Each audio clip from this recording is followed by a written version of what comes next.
Buenos días, buenas tardes, buenas noches. Hoy vamos a hablar de un tema muy especial que es impacto de la pandemia COVID-19 en la cirugía electiva y un poco del manejo de heridas. Esta semana en particular preparamos una semana de pláticas con el doctor Ernesto Sánchez Forgach, con María Sanz Moguel, a invitación de Eric Hernández, el ingeniero Luis Gutiérrez del Instituto de Mexicanos en el Exterior, a quien les quiero agradecer mucho la invitación y la confianza en nuestro trabajo. Quiero agradecer también a los cónsules Héctor Valencia y Ana Luisa Vallejo de Río de Janeiro y a la embajadora Columba Calvo. Este ciclo de pláticas forma parte de la Semana Nacional de Salud que se organiza principalmente entre las redes consulares de México en Estados Unidos y la Secretaría de Relaciones Exteriores. Ahora se está intentando incluir al proyecto a la Red Consular de América Latina y el Caribe. Para los que no me conocen, yo soy el doctor Luis Fernández de Córdoba, residente en Brasil hace 5 años, miembro de la Red Global México Capítulo Brasil y coordinador del Nodo de Atención al Migrante y Movilidad Académica de la misma red. Represento al Instituto Superior de Ciencias de Asaúl y Carlos Chagas para Norteamérica, el cual se encarga de formar especialistas en salud a lo largo de todo el continente americano y ha exportado especialistas para el mundo. Hoy me toca a mí comenzar este ciclo hablando del impacto de la pandemia y la cirugía electiva.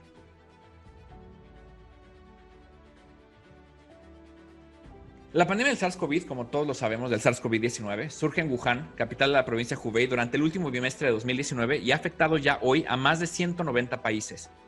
Las disciplinas quirúrgicas han enfrentado retos enormes durante los últimos 2 años, resultado de la pandemia. Todos ellos produjeron cambios en la atención que llegaron para quedarse. Todos estos cambios a mí me tocaron vivirlos, ¿no?, de manera personal, ya que yo me dedico a la cirugía aquí en Brasil y nos tocó ver pacientes que no iban al hospital por miedo de contagiarse, que tal vez no se diagnosticaron el cáncer a tiempo, que no se hicieron esa cirugía a tiempo por miedo de infectarse con el COVID, o pacientes que con COVID se alargaban las hospitalizaciones y generaban estas úlceras por presión o estas escaras que requerían tratamiento quirúrgico y no se sabía cómo manejar. Entonces, hoy quiero hablar un poquito de todo ello, dejar a los que nos están escuchando, a los residentes que estoy viendo por ahí, a la gente del Instituto de Mexicanos en el Exterior, un poquito de conciencia o un poquito de un panorama general de cómo es la cirugía electiva, ¿no?, porque la de urgencia se tiene que hacer, en temas de pandemia y la nueva normalidad. Las disciplinas quirúrgicas en particular, como lo comenté al principio, necesita de una relación médico-paciente que tiene que ser de contacto. No podemos operar a nadie por telemedicina, como sucede en otras especialidades donde la consulta puede ser a través de un monitor. En cirugía particularmente no se puede. No puede ser sustituido, tenemos que ver al paciente. Por lo tanto, sé que hoy la Ciudad de México y el Estado de México entran en semáforo verde. Se van a empezar a relajar un poco estas restricciones de contacto. Sin embargo, eso no quiere decir que tengamos que dejar de lado todas las restricciones o todos los cuidados. Las restricciones sí, los cuidados, disculpa.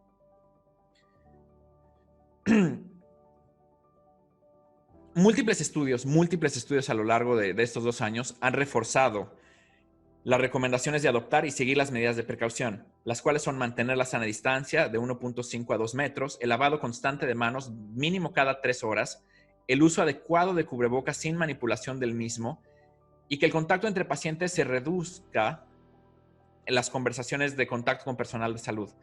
Vamos a hablar ahorita en particular de todas las recomendaciones que se están desarrollando a través de distintas especialidades para el tratamiento, particularmente del algoritmo o del fluxograma de una enfermedad quirúrgica.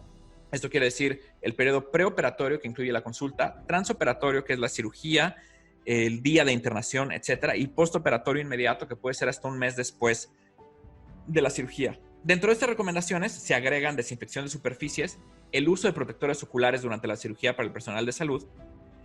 Y como lo sabemos, o no lo sabemos todos, pero como les comentaba, yo de manera personal lo viví, hubo una falta de equipos de protección personal para el personal de salud. No había los suficientes guantes, no había protectores oculares en quirófano para todo mundo.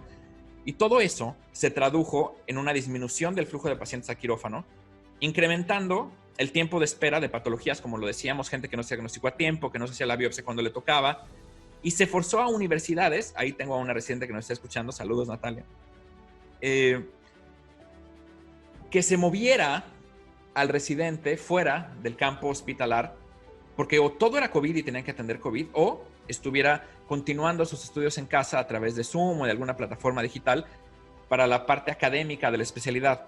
Regresando a lo mismo, la cirugía no se puede hacer a través de un monitor. Se complicó mucho el desarrollo de nuevos especialistas quirúrgicos y los costos de esta medida que se tuvieron que pagar debido a la pandemia, las vamos a seguir pagando durante muchos años. Los médicos en formación han tenido una menor exposición al campo quirúrgico, lo que no les permite ser elegibles para certificación. Hay algunos países donde dicen que necesitan probablemente 20 procedimientos de apéndice, 15 hernias, dependiendo así del país y del ministerio que vaya a hacer la revalidación si es que estudiaron fuera. No son elegibles para certificarse porque no alcanzan el mínimo de cirugías que realizaron. O probablemente no se gradúen preparados o ellos sientan que no tienen las habilidades y las destrezas que se tienen que adquirir en una residencia de manera normal al 100% para comenzar a ejercer de manera individual. Particularmente esto lo vamos a seguir sintiendo en los próximos años, tanto como pacientes como médicos, ya que van a haber no médicos mal preparados ni malos médicos, porque no quiero que suene así, pero sí médicos que tienen una gran preparación probablemente en el manejo de COVID, de respuesta de enfermedades respiratorias, pero que de la especialidad como tal, ahí van a tener que hacer una pausa en su vida profesional para estudiar y dedicarse a profundizar lo que deberían de haber profundizado durante la residencia y que infelizmente no se consiguió debido al COVID. Varios estudios, entre ellos Doglieto en Italia y Ley en China, exponen que la mortalidad de los pacientes postquirúrgicos aumenta de un 20 a un 50%, eso quiere decir 2 a 5 de cada 10.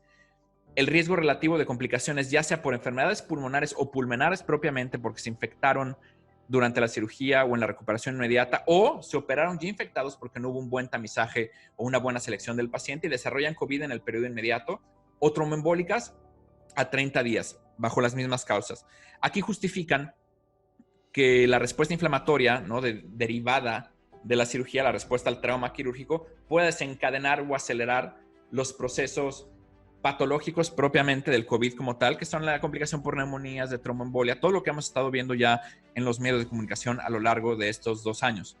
Aunque ya todos estamos muy duchos en lo que es el COVID hoy en día, estamos en un tiempo de pandemia, en un contexto global con sistemas colapsados de salud, sistemas económicos colapsados. Me gustaría resumir un poco lo que ya sabemos antes de comenzar con las recomendaciones para la cirugía electiva.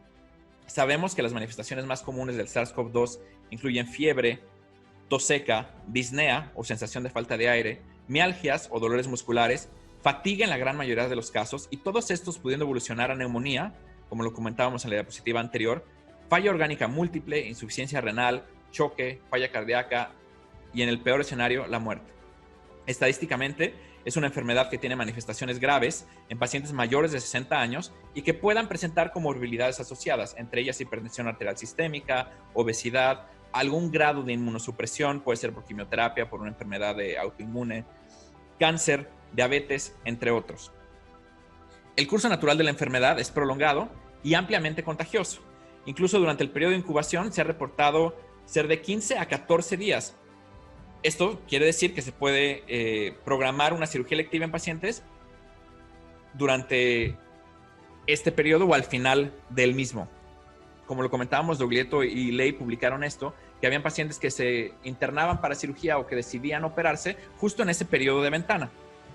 Vamos a hablar un poquito después de cómo interpretar las pruebas de laboratorio para que ustedes sepan exactamente si están en periodo de ventana, si tuvieron COVID y no se enteraron, pero ya generaron anticuerpos, si están en periodo de fase activa. Todo eso lo vamos a ver ahorita al final. Y no solamente tener en cuenta que los riesgos de mortalidad se aumentan para el paciente, evidentemente que es la prioridad en una atención a la salud, sino el equipo quirúrgico también tiene un riesgo aumentado de contagio inadvertido y de diseminación a otros pacientes, ya sea dentro del hospital o de llevar la enfermedad a casa. Por todo esto que les he comentado, se recomiendan seguir algunos pasos o algunas fases dentro de un algoritmo de cada tratamiento quirúrgico, como son periodo preoperatorio, consulta intraoperatorio y el periodo postoperatorio. Para el periodo preoperatorio, lo ideal es, como lo comentamos, el distanciamiento social ha demostrado ser lo más efectivo para disminuir la transmisión del virus. Dependiendo de la clasificación del semáforo epidemiológico de donde estemos, como hoy particularmente México entra en semáforo verde, optar por reservar la atención presencial de pacientes que tengan un riesgo inminente de muerte o que la vida esté en peligro de manera inmediata para la consulta presencial. De no ser así, dependiendo de la normatividad vigente, dependiendo de en qué país se encuentren, se pueden utilizar las tecnologías y hacer contactos a través de telemedicina. La telemedicina no tiene que ser solamente a través de Zoom o solamente a través de video. Se puede considerar, dependiendo del país, telemedicina o una atención a la salud a distancia a través de un correo electrónico o incluso del WhatsApp. En cirugía en particular necesitamos explorar al paciente, tocar al paciente, hacer la palpación, escuchar, ver lo que estamos viendo, lo que nos complica. Pero la telemedicina llega a ayudar para que podamos tener un prediagnóstico y generar un plan de tratamiento antes y no exponer al paciente ni a la sala de espera, ni a asistentes quirúrgicos o al personal del consultorio, enfermeras, etcétera, algún contagio que no fuera necesario o a un riesgo totalmente innecesario en ese punto de la enfermedad. Al momento de agendar la cita, para que no se nos vayan a molestar, porque hay pacientes que a veces se incomodan, tendrán que responder un cuestionario como es si presentan síntomas activos de la enfermedad, que ya los mencionamos: tos, fiebre, dolor de cabeza, pérdida de olfato, dolores de músculo, diarrea, dolor abdominal o algún tipo de rash o lesiones cutáneas. Saber si han tenido contacto con una persona con sintomatología respiratoria o que sepan que tiene positivo un PCR para COVID, que está en la fase activa de la enfermedad. Si ellos de manera personal se encuentran en un estado post-infección que sea menor a un mes y si han viajado de manera internacional durante los últimos 14 días. Si la respuesta es sí a cualquiera de estas preguntas, lo ideal sería reagendar la consulta 14 días después o hasta tener no en todas las preguntas del cuestionario. Al momento de la consulta, se recomienda que el paciente llegue solo o, en caso de requerirlo, con un acompañante. Asistir a la consulta con mascarilla de control de fluidos, quirúrgica o equivalente. En la sala de espera, lo ideal es que no se manejen consultas que se puedan intercalar o que se puedan cruzar los pacientes en pasillos, etcétera. Por lo tanto, agendar cada 45 a 60 minutos y evitar aglomeraciones. Contar con avisos y señalizaciones alusivas a las normas de distanciamiento social, higiene de manos, centros de desinfección y uso de productos de desinfección como el gel antibacterial. Ubicar a los pacientes con distanciamiento de 1.5 metros y retirar de la sala todos los objetos que puedan incrementar la transmisión del virus, como folletos, revistas, periódicos, etc. Se recomienda mantener una adecuada ventilación del espacio, ventanas abiertas todo el tiempo. Por ahí veo a mi equipo de la Ciudad de México, de la clínica, por favor, para que tengan siempre las ventanas abiertas y un adecuado flujo de aire por ahí. Mucha suerte y saludos a todos por allá. Aprovecho para hacer énfasis en esta parte para el personal de los consultorios, que es el uso de la mascarilla, la higiene de manos cada 3 horas y inmediatamente después de tener contacto con un paciente, uso de cubrebocas sin manipulación, y si se manipula, lavarse las manos de manera inmediata, repetir el interrogatorio de síntomas una vez que se agenda la cita al llegar a la clínica, y si son positivas en el momento de la llegada del paciente a la clínica, referirlo a un sistema de triage para que entonces ahí puedan decidir si es COVID, si no es COVID, si hace PCR, si no hace PCR, si hacen estudios de imagen, etcétera, etcétera. Toma de temperatura con termómetro digital. En caso de fiebre mayor a 38 grados, suspender la consulta y darle las recomendaciones para la cuarentena y que siga todos los pasos de aislamiento. Realizar la desinfección y lavado de manos al llegar al consultorio y adicionalmente cada vez que se tenga contacto con las superficies contaminadas. Ya se realizó la consulta, ya se determinó la fecha, el paciente sí se va a operar. Lo recomendable es hacer una prueba de reacción de cadena de polimerasa en tiempo real, o la RT-PCR, máximo 7 días antes de la cirugía, y en el postoperatorio, si el paciente presenta algún síntoma, si estuvo en contacto con un paciente positivo a COVID en la sala de al lado o en el área de recuperación, repetir la prueba PCR en el día 0, esto quiere decir el día de la cirugía, o 14 días después, o hasta 14 días después de la cirugía, si hubiera esta sospecha clínica de enfermedad. Recordando que un resultado positivo confirma COVID, sin embargo no descarta la infección. Al final les voy a dar así un resumen para que todos sepan cómo interpretar las pruebas PCR, IgG, IgM, que son las más comerciales o las que más se escuchan por el momento en medios de comunicación y en redes sociales. El día de la cirugía, todo el periodo intraoperatorio, que es internamiento, internación, llegada al hospital, etcétera, se recomienda mantener las normas de distanciamiento social, como ya lo hemos venido repitiendo, conocer los equipos de protección personal, que esto en la carrera ya lo sabemos. Todo esto es realmente para el personal de salud, médicos, camilleros, enfermeras, toda la parte que va a tener contacto con el paciente. Debemos de tener un preparo especial, una preparación especial sobre cómo manejar estos equipos de protección. Considerar a cualquier individuo con riesgo epidemiológico desconocido. Esto quiere decir no conocemos al paciente, él no sabe si la familia viajó o fue una fiesta y no sabe quién estaba infectado ahí, o es un paciente de traumatología que chocó y llega inconsciente. Entonces, todos esos casos se tienen que manejar como caso probable o sospechoso, aplicando los protocolos de aislamiento de contacto. Se recomienda el consentimiento informado, que independientemente de que se le explique qué es lo que se le va a hacer, la cirugía, cuáles son las complicaciones, los riesgos, etcétera, existe una parte o un apartado específico que hable sobre el riesgo de que la cirugía se haya hecho en una fase preclínica de la infección y que desarrollen COVID posteriormente, que nada tenga que ver con el proceso quirúrgico, y de las complicaciones de las mismas. Al mismo tiempo, se ha propuesto a través de sociedades internacionales, colegios médicos, una clasificación de procedimientos selectivos prioritarios. Esto quiere decir pacientes con cáncer o pacientes oncológicos con cirugías programadas cuya realización puede influir en el pronóstico o en el diagnóstico. A veces empiezan con una bolita, empiezan con un tumor y se requiere de la biopsia para saber cuál es el próximo paso en el tratamiento. Ellos tienen la prioridad número 1. 2, pacientes con indicación de tratamiento quirúrgico por trauma. En lo que es trauma, alguien que haya chocado, alguien que haya amputado algún miembro, alguien que ya tiene un accidente grave, no hay cómo postergar la cirugía. Otros que entran en esta lista de electivos prioritarios son los pacientes con enfermedades que, según el tratamiento o el criterio médico, deban operarse por el riesgo de que la enfermedad se agudice o se complique si no se operan. Sin embargo, se debe considerar siempre un tratamiento conservador. Esto quiere decir un tratamiento no quirúrgico cuando el riesgo-beneficio lo justifique.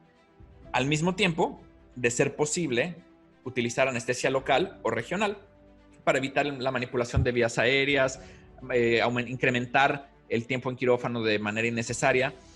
Y ya en el postoperatorio, hablando de estos tiempos dentro de la sala quirúrgica, una práctica que está siendo usada ahora y que se ha popularizado es la recuperación del paciente en quirófano. Así evitamos que se traslade a otras áreas o que tengan contacto con otro personal o que tengan contacto incluso con otros pacientes en las áreas de recuperación, así como el contacto con otros ambientes que no sea quirófano y la habitación. En términos generales, se recomienda dejar protocolos por escrito con fácil acceso tanto para el paciente como para los cuidadores. Actualmente nosotros hablo yo y de mi familia, estamos viviendo con mi papá, lo operaron hace un mes y justo ahorita tenemos eso, aparece el tío Jorge que está por ahí a visitarlo, etcétera. Entonces lo ideal es que todos tengan las indicaciones de qué se debe de hacer, cómo se tienen que lavar las manos, saludos tío, cómo se deben de lavar las manos, cada cuándo, la frecuencia de limpieza de todas las superficies debe de aumentar en relación al tráfico de personas que tengan en el área. Es decir, llegó el tío Jorge a visitar al papá o al hermano, pues, y entonces se va, en ese momento se desinfectan superficies, se lava el área y todos se lavan las manos. Se recomienda un control del flujo aéreo, ventanas abiertas, etcétera, que hay un recambio interesante. Dispensadores de gel en todos lados, mamá, hermana, ahí entonces, gelecito todo el tiempo, por favor, cuando tienen al papá. Y para uso intrahospitalario, todo debe de ser, que eso no es solamente en relación a la pandemia, batas, guantes, todo el material, sábanas, todo tiene que ser de uso único, evidentemente. Los desechos deben ser clasificados y rotulados de acuerdo con los requisitos de habilitación del inmueble, dependiendo de la norma oficial, ya sea del país donde se encuentren, y ampliar el tiempo entre pacientes. Se recomienda mantener también al mínimo necesario la comunicación verbal con el personal de salud. Esto quiere decir, el paciente se operó y no se va ese día, sino se va hasta el otro, y durante ese día va a tener contacto con algún residente del hospital, con algún médico que le va a pasar visita, con las enfermeras que van a pasar a verlo, que no se detengan a escuchar cómo la enfermera les platica de su día, de si el tráfico, de la lluvia. Evitar esos intercambios que puedan incrementar el riesgo de manera innecesaria de contraer COVID. Esas serían como las recomendaciones en las 4 fases de una enfermedad que requiera tratamiento quirúrgico. Vamos a hablar un poquito de los significados clínicos de... Ahí tiene ahí un error de dedo ahí, disculpan, es IgG, la N no venía al caso, de las pruebas que son el PCR, como lo comentamos, IgM, que son los anticuerpos de manera aguda o los que primero se van a elevar, y los IgG, que serían los de memoria. Todos negativos, negativo, no hay enfermedad. El periodo de ventana, que puede ser ahí que se nos vaya un paciente que estaba en ese periodo y entra a cirugía, es solamente el PCR positivo y los anticuerpos negativos. Infección temprana, PCR positivo, IgM positivo, como lo comentamos, el anticuerpo de fase aguda, a IgG negativo. La fase activa de la infección, los 3 positivos, PCR y todos los anticuerpos. Fase final, el PCR va a seguir diciendo que hay infección, ya no hay anticuerpos de fase aguda, pero los de memoria ya están altos y esos se quedan para dar inmunidad, que sería como el principio de las vacunas. Tienen contacto con el virus, pum, y se genera una respuesta inmunológica. Estudio temprano o un falso negativo. PCR negativo, pero IgM positivo e IgG negativo. Esto quiere decir el cuerpo tuvo contacto con el virus, el PCR no positivo todavía, o dio un falso negativo, pero hay elevación de los anticuerpos que están cuidando al cuerpo o al organismo de complicaciones o del avance de la enfermedad. Infección previa curada, negativo PCR, negativo IgM e IgG positivo. Y una enfermedad en evolución una enfermedad para confirmar la cura serían los anticuerpos positivos y PCR negativo. Este es casi igual al de la fase activa de la infección. Como lo comentamos, un PCR negativo no descarta la infección, un PCR positivo la confirma. ¿Cuál sería la indicación en este caso? Repetir PCR 48 horas después. Y listo. Ahí ya salimos de dudas de si tiene o no tiene la infección. Tener siempre en mente que la cirugía segura salva vidas, ¿no? Escoger bien al paciente, limitar el tiempo quirúrgico, limitar las visitas en el hospital, limitar las visitas en el periodo postquirúrgico inmediato o inmediato, priorizar la vida, priorizar el hoy, cuidarnos y no bajar la guardia. Seleccionar bien al paciente en relación a las condiciones de triage que les comentamos, pacientes oncológicos, pacientes de trauma, pacientes que deban operarse por algún riesgo de vida o que pueda complicarse si no se llevan a la cirugía. En el caso particular de la cirugía plástica, ahí es un paciente sano que no tendrá mayor problema, que decide someterse a una cirugía, PCR negativo él, PCR negativo o ella, PCR negativo todo el equipo quirúrgico, perfecto, se operan y no tiene mayor problema, siguiendo los protocolos que ya comentamos ahora de dar por escrito que se debe hacer, lavado de manos, cubrebocas, protector ocular, etc. La disminución del tiempo quirúrgico e intentar que todas las anestesias en la medida de lo posible sean locales o regionales, que no haya una gran manipulación de la vía aérea y particularmente como lo comenté en el punto anterior, una cirugía plástica, evitar por el momento cirugías combinadas. Es liposucción, es una cirugía de mama y no hacer todos estos makeovers que puedan aumentar el riesgo o el tiempo del paciente en una sala que pueda o no estar contaminada. Esa es la nueva normalidad y esos requisitos vamos a tenerlos que seguir cubriendo y vamos a seguir estando con la guardia alta un tiempito en lo que los contagios llegaran a cero, que será lo ideal. México está empezando hoy el semáforo verde. Es el momento de levantar restricciones, de reactivar economías, recuperar la vida, volver a dar ese abrazo que no hemos dado. Sin embargo, sí tener en mente que nos debemos de seguir cuidando y que esto no se ha acabado y que va a pasar, pero tenemos ciertas medidas que tenemos que cuidar. Muchísimas gracias. Voy a ver si alguien tiene alguna pregunta o algún comentario que levanten la mano. Si no hubiera preguntas, de cualquier manera está aquí en mis redes sociales o mi Instagram. Les dejo mi correo electrónico en la pantalla para cualquier duda, cualquier situación que tenga que ver con cáncer de mama, cáncer de piel o cuestiones relacionadas a cirugía plástica en el Cono Sur y en Latam y Caribe, poder dar orientación nosotros o mi equipo, pues. Y si fueran de otras atenciones o de otras enfermedades que requieren atención a la salud distinta del área, nosotros también podríamos encaminarlos dependiendo del país donde se encuentren, o si se puede resolver a través de un correo electrónico, dar la orientación que se necesite. Estoy para servirles, estoy a disposición para todos los mexicanos en el exterior y para todas las personas que estén escuchando esta plática. Quedo atento de sus comentarios, atento de sus recomendaciones, y de si hubiera algo en lo que yo les pudiera apoyar, feliz de la vida, mándenme un correo o mándenme un mensaje por Instagram y estamos ahí. Quiero, antes de despedirme, ahí está el tío Jorge, saludos. Saludos a todos. Marifer, saludos. Antes de despedirme, recordarles cuáles son el ciclo de pláticas que vamos a tener. El doctor Ernesto Sánchez Forgas, un oncólogo, de los mejores oncólogos de América Latina y de México, nos va a dar el honor de escucharlo con cáncer de mama y COVID este miércoles a las 4 de la tarde. Y no menos importante, el viernes, María Sanz Moguel nos va a hablar cómo todo pasa en la vida, particularmente COVID pasa, pero cómo me pasa a mí. Estos temas de salud mental, de cómo cuidarnos, cómo estar alerta de focos rojos y estar lo más sanos emocional y psicológicamente posibles en estos tiempos difíciles que estamos viviendo como humanidad. Si no hubiera más que hablar por el momento, eso es todo. Muchísimas gracias por su tiempo. Les recuerdo, yo soy el doctor Luis Fernández de Córdoba y buenos días, buenas tardes, buenas noches y hasta la próxima.